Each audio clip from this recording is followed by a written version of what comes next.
Welcome to mega 9 box office. This is Akshaya. Telangana ప్రభుత్వం గద్దర్ పేరుతో అవార్డులు ప్రకటించడం తెలిసిందే. చాలా సంవత్సరాల తర్వాత తెలుగు సినిమా నటీనటులు సాంకేతిక నిపుణులకు అవార్డులు ఇవ్వడం ఆనందించాల్సిన విషయం. దిల్ రాజు సారథ్యంలో కమిటీలు వేసి అవార్డులను ఎంపిక చేశారు. 2014 నుంచి 2024 వరకు అంటే 10 ఏళ్లకు ప్రతి సంవత్సరానికి 3 ఉత్తమ సినిమాలను ప్రకటించారు. ఇదిలా ఉంటే రాష్ట్ర ప్రభుత్వమైనా కేంద్ర ప్రభుత్వమైనా అవార్డులు ప్రకటించినప్పుడు విమర్శలు రావడం సహజం.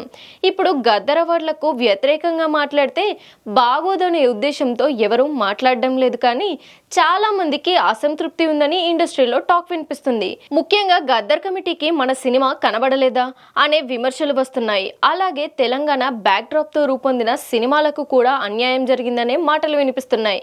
అసలు కారణం ఏంటి? మన సినిమా ఓ సంచలనం. నాటికి నేటికి కాదు, ఏ నాటికైనా అదే అద్భుతమైన చిత్రం. అందులో ఎలాంటి సందేహం లేదు. మహానటుడు అక్కినేని నాగేశ్వరరావు నటించిన ఆఖరి చిత్రం.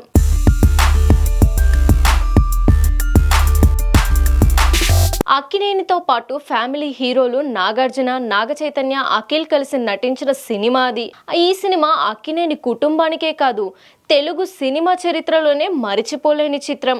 అన్ని వర్ణాల ప్రేక్షకులను అలరించి బాక్సాఫీస్ దగ్గర రికార్డు స్థాయిలో కలెక్షన్స్ రాబట్టింది. టాలీవుడ్ లో ఒకే కుటుంబానికి చెందిన 3 తరాల హీరోలు కలిసి నటించిన ఘనత అక్కినేని హీరోలకే దక్కింది. విక్రమ్ కే కుమార్ తెరకెక్కించిన ఈ సినిమాను అన్నపూర్ణ స్టూడియోస్ బ్యానర్ పై అక్కినేని కుటుంబం నిర్మించింది.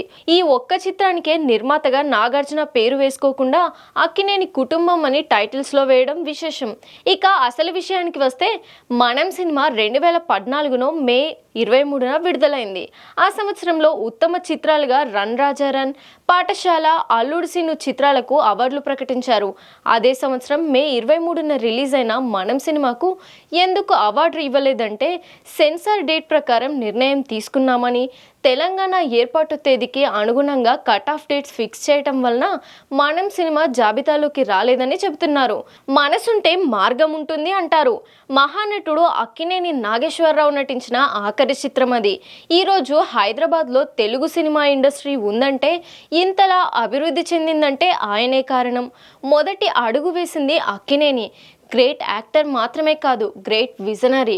నాతో సినిమా చేయాలంటే హైదరాబాద్కి రండి, నేను హైదరాబాద్లోనే ఉంటాను, అక్కడైతేనే సినిమా చేస్తానని పట్టుబట్టిన వ్యక్తి. ఇండస్ట్రీ హైదరాబాద్ రావడానికి మొదటి అడుగు వేసిన మహానుభావుడు. ఆయనకు అవార్డులు కొత్త కాదు. ఆయనకు అవార్డు ఇవ్వడం వలన గద్దర్ అవార్డులకే పేరు వచ్చేది.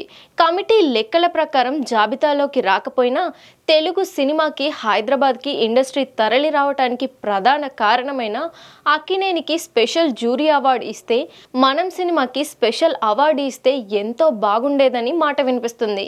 ఇదిలా ఉంటే అసలు తెలంగాణ బ్యాక్డ్రాప్తో రూపొందిన దసరా సినిమాకి అవార్డు రాకపోవడం ఏంటో వారికే తెలియాలి. ఆ సినిమాలో నాని నటనకు అవార్డు ఇవ్వచ్చు, దర్శకుడు శ్రీకాంత్ ఓదలకు అవార్డు ఇవ్వచ్చు. అలాగే తెలంగాణ బ్యాక్డ్రాప్తోనే రూపొందిన విరాట పర్వం సినిమాకు కూడా అవార్డు దక్కలేదు. స్పెషల్ జ్యూరీ అవార్డు అంటూ తమిళ డైరెక్టర్ మణిరత్నంకు అవార్డు ఇచ్చారు. త్రివిక్రమ్, రాజమౌళిలకు కూడా అవార్డు ఇవ్వలేదు. ఏదో వాళ్లకు కావాల్సిన వాళ్లకు ఇచ్చుకున్నారనే కామెంట్స్ వినిపిస్తున్నాయి. మొత్తానికి ఈ అవార్డుల గురించి కూడా విమర్శలు వస్తున్నాయి. మరి జ్యూరీ సభ్యులు క్లారిటీ ఇస్తారేమో చూడాలి.